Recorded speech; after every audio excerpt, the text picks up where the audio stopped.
Comment down below who has a messier bike room, myself or Durian Rider. Yo, welcome back to the channel, boys and girls. In today's video, I wanted to give you guys an update on my cheap 3D printed saddle from AliExpress.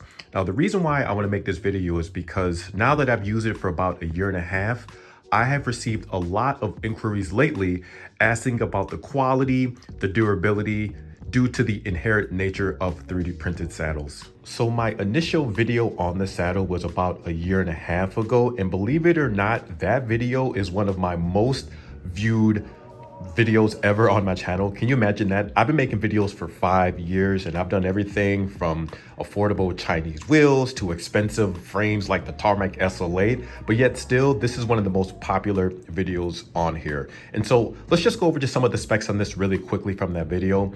So basically this saddle cost me about $70 off of AliExpress. Took a couple of weeks to arrive. You have a length of 240 millimeters. The width on this is 143 millimeters.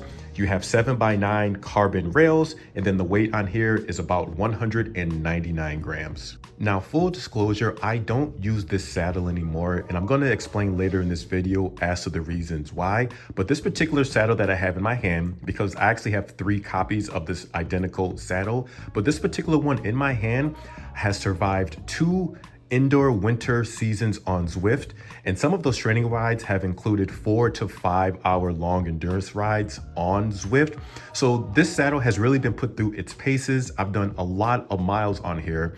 So the primary question that people have is, what is the cushioning like after, I don't know, probably 6,000 miles on this one saddle? Is this something that you should be worried about? And even if it is an issue, does that negate the affordability of the saddle? So this is what we're going to talk about. In short, yes, after about 6,000 miles, the cushion on this saddle, particularly where the sit bones are, the cushion definitely has been compromised. And even just out of the box, brand new on this particular saddle from AliExpress, I did notice that the cushion area by the sit bones was already a bit softer, than the nose of the saddle. And when you're paying $350 USD from one of the premium saddles, say from like Specialized, typically the nose of the saddle is where it's a tad softer, and then you have where the sit bones are, that area of cushion would be a little bit more firm. So though keep in mind that yes, because this saddle is 3D printed, it's made of plastic or polyurethane, it is going to break down over time, and this is going to be irrespective of the brand that you use, whether you're spending $300 or in my case $70. Now the cushion area by the sit bones, it doesn't fall completely flat when I'm sitting square on the saddle. It's nothing like that, but it is just suboptimal enough to where I wouldn't want to do any rides longer than 2 hours on here, but it is something that we should take note of. So the question becomes, is this saddle still worth it for $70? Absolutely, it's worth it. To spend $70 and get about 5,000 to 6,000 miles on this saddle, think about it this way. You could buy 4 to 5 of these saddles and you would still come out cheaper than buying one of the S-Works version of this saddle.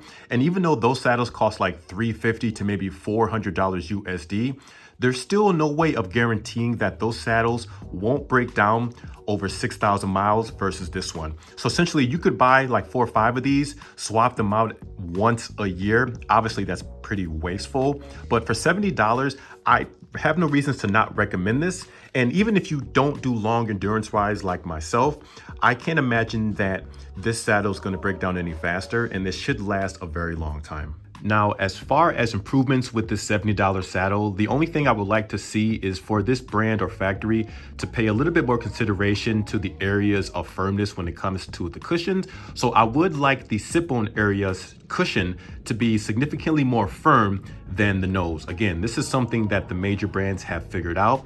And even though this saddle is only like $70, it is something that I think would help them get even more customers to buy it.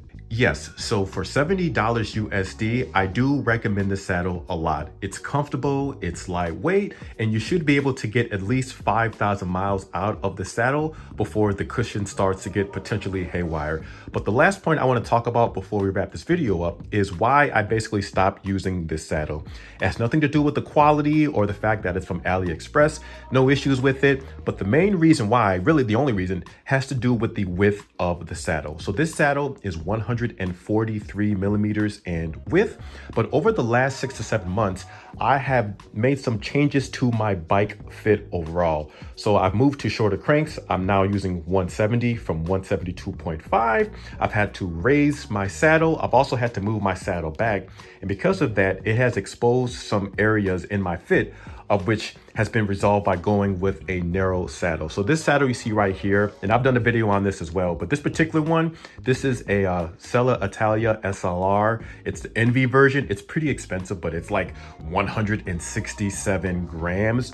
But this one has a width of 130 millimeters. And this SLR Boost saddle, this is my third saddle that I've used. So basically, I've been converting all of my road bikes to this exact saddle. It's very comfortable. Somehow the ergonomics when it comes to your sit bones just works so well for my riding style. So I love this saddle. I love it so much that, like I said, I don't really need this saddle anymore, even on the indoor trainer. So at the end of the day, I would say it's worth it, but make sure that you have your bike fit dialed in and make sure you are riding the correct width and saddle as well. But that's gonna wrap up today's video, guys. Questions, comments, and concerns, please feel free to leave them down below, and I'm gonna check you guys on the next one. Thank you so much for watching. Peace.